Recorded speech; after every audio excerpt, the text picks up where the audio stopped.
Hi hello வணக்கம். இது சும்மா பேசி தான் பார்ப்போமே. நான் பிரதீபா. இன்னைக்கு நம்ம என்ன டாபிக் பத்தி பேச போறோம் அப்படின்னா கவலை கவலையே இல்லாதவங்க இந்த உலகத்திலேயே 2 பேர் தாங்க இருக்காங்க. ஒண்ணு இன்னும் பிறக்கவே இல்லைல்ல அவங்க, இன்னொருத்தவங்க இறந்து போனவங்க. வைரமுத்து கூட ஒரு பாட்டுல சொல்லியிருப்பாருல்ல, குழந்தை ஞானி இந்த இருவர் தவிர இங்கு சுகமாயிருப்பவர் யார் காட்டு. இப்போ கடவுளை தவிர எல்லாருக்குமே கவலை இருக்கு. கவலை இல்லாத மனுஷங்களே இங்க கிடையாது. அப்படி இருக்க கவலையை பத்தி நம்ம ஏன் கவலைப்படணும்? சரி, கவலை இல்லாம கவலையை மறக்கிறது எப்படி? ஸோ இதுக்கு பதில் தெரிஞ்சுக்கணும் அப்படின்னா ஃபர்ஸ்ட் கவலைன்னா என்ன, அது எப்படி உருவாகுது அப்படின்னு ஃபர்ஸ்ட் நம்ம தெரிஞ்சுக்கணும். கவலை அப்படின்றது நிராசை, ஏமாற்றம், இயலாமை இதெல்லாம் சேர்ந்த ஒரு தொகுப்பு. கவலை எங்கேருந்து உருவாகுது? நம்ம ஆசைப்பட்டது கிடைக்காதப்போ, நம்ம எதிர்பார்த்தது நடக்காதப்போ, நமக்கு தேவையானது தேவைப்படும் போது கிடைக்காதப்போ, இல்ல நம்மளோட அடிப்படை வசதிகள்னு சிலது இருக்குல்ல, அதை பூர்த்தி செஞ்சுக்க முடியாதப்போ, உணவு, உடை, இருப்பிடம் இதெல்லாம் இல்லாதப்போ, அப்புறம் நம்ம ஒரு செயல் செஞ்சு அதுல தோத்து போயிட்டோம் அப்படின்னா இந்த கவலை எல்லாம் வரும். இப்படி நிறைய சொல்லிக்கிட்டே போலாம். ஏன்னா கவலைக்கு இதுதான் அட்ரஸ் அப்படின்னு சொல்லவே முடியாது. ஓகே, கவலை எங்க இருக்கு?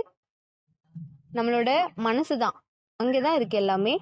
ஒருத்தங்க இன்னொருத்தங்க கிட்ட சொன்னாங்களா, எனக்கு எப்பவுமே ஒரே கவலையா இருக்கு அப்படின்னு சொல்லி நொந்துக்கிட்டாங்களாம். அதுக்கு அவங்க பதில் சொன்னாங்க, பரவாயில்லப்பா, அது உன்னோட பிரச்சனை. எனக்கு என் தலைக்கு மேல நிறைய பிரச்சனை இருக்கு. எனக்கு அதை பத்தி கவலைப்படுறதுக்கே நேரம் சரியா இருக்கு. உன் பிரச்சனையை நீயே பாத்துக்கோ அப்படின்னு சொல்லிட்டு, மனித ஜாதியில் துயரம் யாவுமே மனதினால் வந்த நோயடா அப்படின்னு கண்ணதாசன் சொல்றாங்க. ஸோ கவலைன்றது நம்ம மனசுல இருந்து வர ஒரு நோய் அப்படின்றது அவரோட கருத்து. ஸோ என்னதான் இருந்தாலும் ஒரு பிரச்சனை வருது, அதை நினைச்சு கவலைப்பட்டுக்கிட்டே இருந்தோம்னா கண்டிப்பா அந்த ப்ராப்ளம் சால்வ் ஆக போறது கிடையாது. அதனால கவலையெல்லாம் நம்ம சமாளிக்க தான் பழகிக்கணும், இல்லைன்னா அதை மறக்க கத்துக்கணும். ஸோ அந்த சுச்சுவேஷன் நினைச்சு நம்ம கவலைப்பட்டுக்கிட்டே இல்லாம பேசாம நம்ம கனவுலகத்துக்கு டிராவல் பண்ணி போயிடலாம். நம்ம சந்தோஷமா இருக்க மாதிரி, என்ன மாதிரி உங்களுக்கு லைஃப் லீட் பண்ணணுமோ அதை அப்பப்போ நினைச்சு பார்த்துட்டா இந்த கவலை எல்லாம் இருக்காது. பர்மனன்ட் சொல்யூஷன் கிடையாது, பட் டெம்பரரியா அந்த சுச்சுவேஷன்ல இருந்து நம்ம ஜம்ப் ஆயிட்டு கொஞ்ச நேரம் சந்தோஷமா இருக்கலாம். ஆமாம் தானே? இந்த மாதிரி நமக்கு எப்படிலாம் லைஃப் இருக்கணுமோ, என்னெல்லாம் பண்ணா சந்தோஷமா இருப்போமோ அதெல்லாம் நினைச்சு பார்த்துக்கிறதுக்கு கண்டிப்பா காசு ஒன்றும் தேவைப்படாது இல்ல. கவலை அப்படின்றதுக்கு ஒரு இன்ஸ்டன்ட் மெடிசன்னா அது கண்டிப்பா நம்மளோட கற்பனை தான், கனவு தான். கனவுனால நிறைய நன்மை இருக்கு, கவலைனால என்ன இருக்கு? கண்டிப்பா ஒண்ணுமே கிடையாது. இந்த மாதிரி கவலையை நினைச்சு ஃபீல் பண்றதை விட நம்ம கனவு உலகத்திலே வாழ்ந்துட்டு போயிடலாம். டாக்டர் ஏபிஜே அப்துல் கலாம் கூட என்ன சொல்றாங்க, நம்மளோட கனவுகள் தான் எண்ணங்களா உருவம் பெறுது அப்படின்னு சொல்றாங்க. அந்த எண்ணங்கள் தான் செயல்களா பரிணாமிக்குதுன்னு சொல்றாங்க.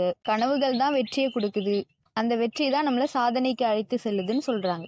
உலகத்துல பாதி பேர் கவலைக்கு சொந்தக்காரங்களா தான் இருக்காங்க. ஸோ இதுக்கு நான் ஒரு ஸ்டோரி சொல்றேன். அந்த ஊருக்கு புதுசா ஒருத்தர் போறாங்க. அவர் எப்பவுமே ஜாலியா சிரிச்சுட்டு சந்தோஷமா அந்த மாதிரி பேசிட்டு சுத்திட்டு இருக்காங்க. ஊர் மக்கள்லாம் அவரை பாக்குறாங்க. நீங்க எப்படி எப்ப பார்த்தாலும் இவ்வளவு சந்தோஷமா இருக்கீங்க, உங்களுக்கு எல்லாம் கவலையே கிடையாதா அப்படின்னு சொல்லி கேக்குறாங்க. அதுக்கு அவர் சொல்றாங்க, இருக்குது, எனக்கு ஒரே ஒரு கவலை மட்டும்தான் இருக்கு. அதுவும் நான் நினைச்சா இன்னைக்கு ஈவினிங்குள்ள அது தீர்ந்து போயிடும் அப்படின்னு சொல்றாங்க. அப்படியா, அது என்ன கவலை அப்படின்னு கேக்குறாங்க. அதுக்கு அவசரமா எனக்கு ஒரு 1000 rupees தேவைப்படுது அப்படின்னு சொல்றாங்க. சரி, 1000 rupees உங்களுக்கு வேணும், அதுதான் கவலை, அதெல்லாமே ஓகே தான். ஆனா இந்த ஊர்ல தான் உங்களுக்கு யாருமே கடன் கொடுக்க மாட்டாங்களே அப்படின்னு அவங்க சொல்றாங்க.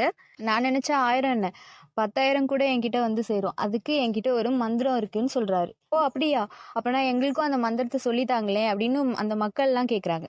சரி, நான் சொல்லித்தரேன், அதுக்கு நீங்க ஒரு தலைக்கு 10 ரூபா கொடுங்க, நான் ஈவினிங் வந்ததும் சொல்றேன் அப்படின்னு அவர் சொல்றாரு. எல்லாருமே அவர் கேட்ட பணத்தை கொடுக்குறாங்க. அந்த அமௌண்ட் எல்லாம் கவுண்ட் பண்ணி பாக்குறாரு.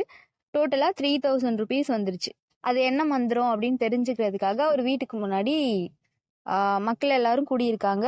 அவர் சொல்றாரு, நீங்க கொடுத்தீங்கல்ல அந்த 10 ரூபாய், அதுதான் என்னோட மந்திரம். நீங்க என்ன மீட் பண்ணப்போ என்கிட்ட காசே இல்ல, இப்ப பாருங்க என்கிட்ட 3000 rupees இருக்கு. நான் சொன்ன மாதிரியே ஈவினிங்குள்ள எனக்கு பணம் வந்துருச்சு பாத்தீங்களா அப்படின்னு அவங்க சொன்னாங்களாம்.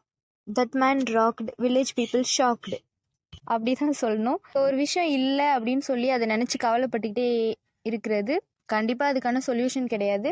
அந்த கவலையை மறக்கிறதுக்கு என்ன பண்ணலாம்னு யோசிக்கணும். ஸோ டெம்பரரி சொல்யூஷனும் நம்ம கிட்ட இருக்கு. அந்த சுச்சுவேஷனை மறந்துட்டு எப்படியெல்லாம் நம்ம சந்தோஷமா இருக்கணும்னு நீங்க நினைக்கிறீங்களோ அந்த மாதிரி இமேஜின் பண்ணிக்கலாம். அது வந்து டெம்பரரியான சொல்யூஷன். பெர்மனெண்ட்டாக உங்களுக்கு சொல்யூஷன் வேணும் அப்படின்னா அதை நினச்சி கவலைப்பட்டுக்கிட்டு இருக்காம அதுக்கான என்ன வழியோ அதை தானே நம்ம பார்க்கணும். அப்படின்னு சொல்லிட்டு என்ன எபிசோட் முடிச்சுக்கலாம்.